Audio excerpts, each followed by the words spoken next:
Hello, this is Fonzie with the Commission Report, and I would like to say thank you for coming to the channel. We cover everything from mafia crimes to even mafia media.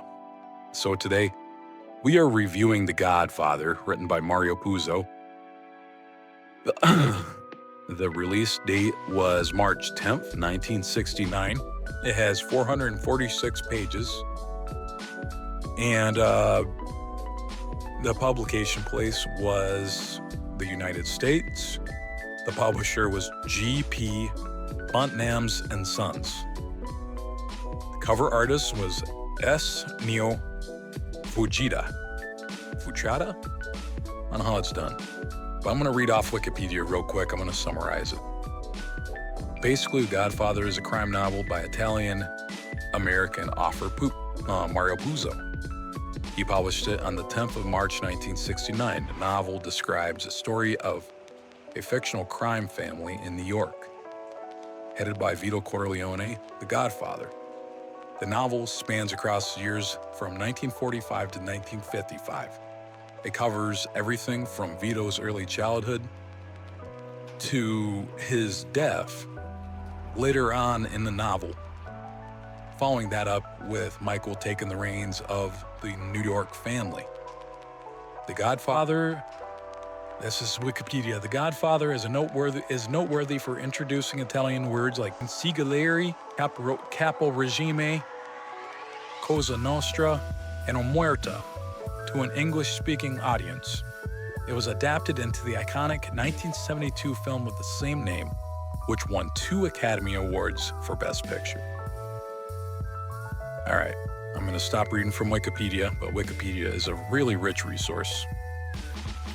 Basically, the novel talks about the Corleone family and how they tried to avoid open warfare with the other families because it's bad for business. The Corleone family gets in it with a character who is often referred to as the Turk. There are 3 sons that Don has. Frito, which is probably the most wimpy, I guess, the less brave of the 3. Michael, which has brains and some bronze, but anyway. Then there's Sonny, who's a hothead. And I guess you could count Tom Hagen. Tom Hagen is like a pseudo son to the Don. He's the family's lawyer. Anyway, the story does a really good job fleshing all these characters out, and even does a phenomenal job fleshing out the characters that interact with them. There is not one character in this story that does not have a thoroughly prolonged explanation of their background, who they are, what they are. There's almost no loose ends. Almost. And even the characters you get in the beginning. That's just the tipping point. You get more characters as you go on.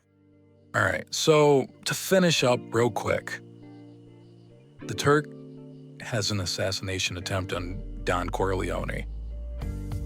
Michael, with the help of the Corleone family, devise a plot to kill a corrupt police commissioner working with the Turk and the Turk himself. Michael kills them both in a restaurant and flees to Italy. Shortly after, a lot of characters die, and there's a lot of warfare. Eventually, Vito Corleone recovers after his gunshot wounds subside, and he brokers a peace deal between the 5 families. Eventually, Don Corleone and Michael devise a plan to take the other 5 families out. As this happens, the story progresses with a bunch of other things going on. And eventually, Vito Corleone dies in the garden. After this, Michael combs over the final details. He executes the plan, roots out a couple traitors within the organization, ties up all the loose ends. Everyone that is against the Corleones, they get killed. Order is balanced again. The bad guys win, which there's no good guys, but let's just say it for what it is. The Corleones are our protagonists. even if they're not necessarily the best people. They do seem to have morals to an extent. That didn't sound right. Anyway, there's a lot of shit that I'm leaving out. So what grabbed me was how detailed this story was, how detailed every little detail was. There's a lot of sex, there's a lot of violence. For a book that was made in the 60s, even though around that time there was rock and roll and drugs and all this other stuff, audiences and people back then were not like how they are now. You really got to have a set of balls to put what you put out in the Godfather. It's raunchy, it's raw. It talks about it brings you from this world into their world, and there's so much that's under the cover, under the hood, that you almost feel like you're a part of the story itself. You're in their universe. The themes of violence, betrayal, trying to one-up the other guy, like, oh, this other guy's trying to pull this plot. It almost feels like you're in a Yu-Gi-Oh episode. It's a bad analogy. Or maybe a really well-written anime. Like, you really think that the bad guy's got the upper hand, but really, it's the good guy who has an ace up his sleeve. You get what I mean? So, it's really, really fun. There's predictability to an extent, but not too much. So, as far as how well it compares to the movie, I can't say if it surpasses it.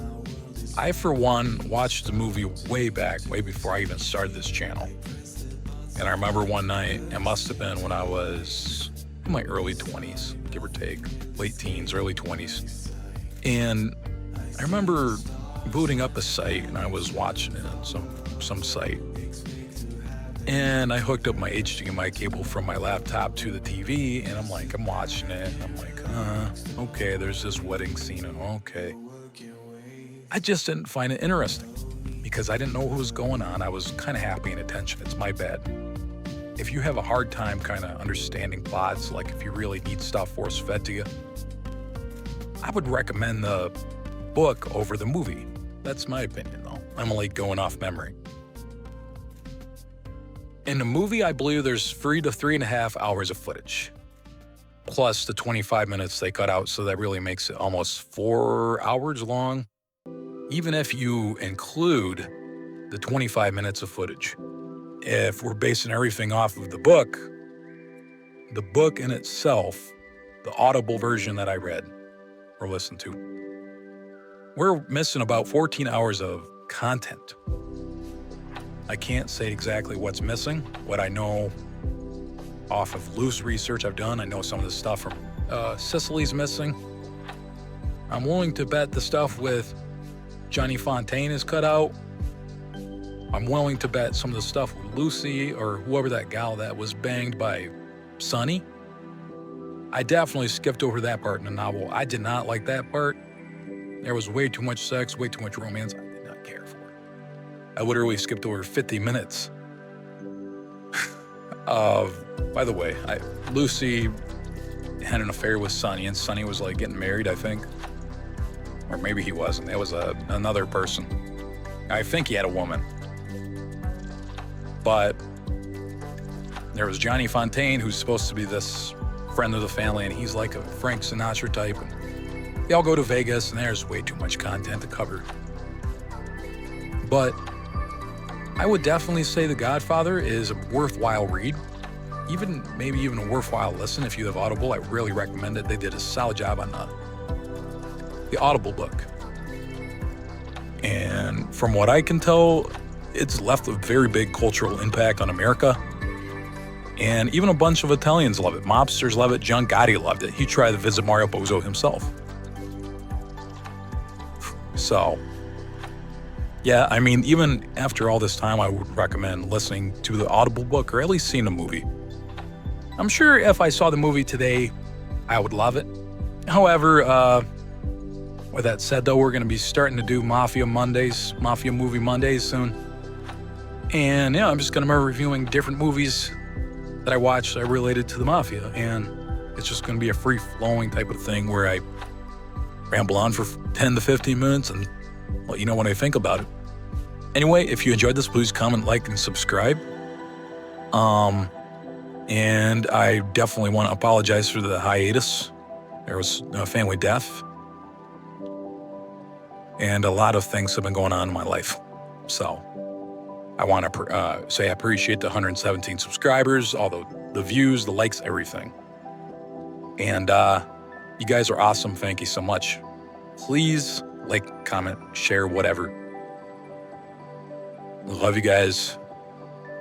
And hope to see you next time. Good night.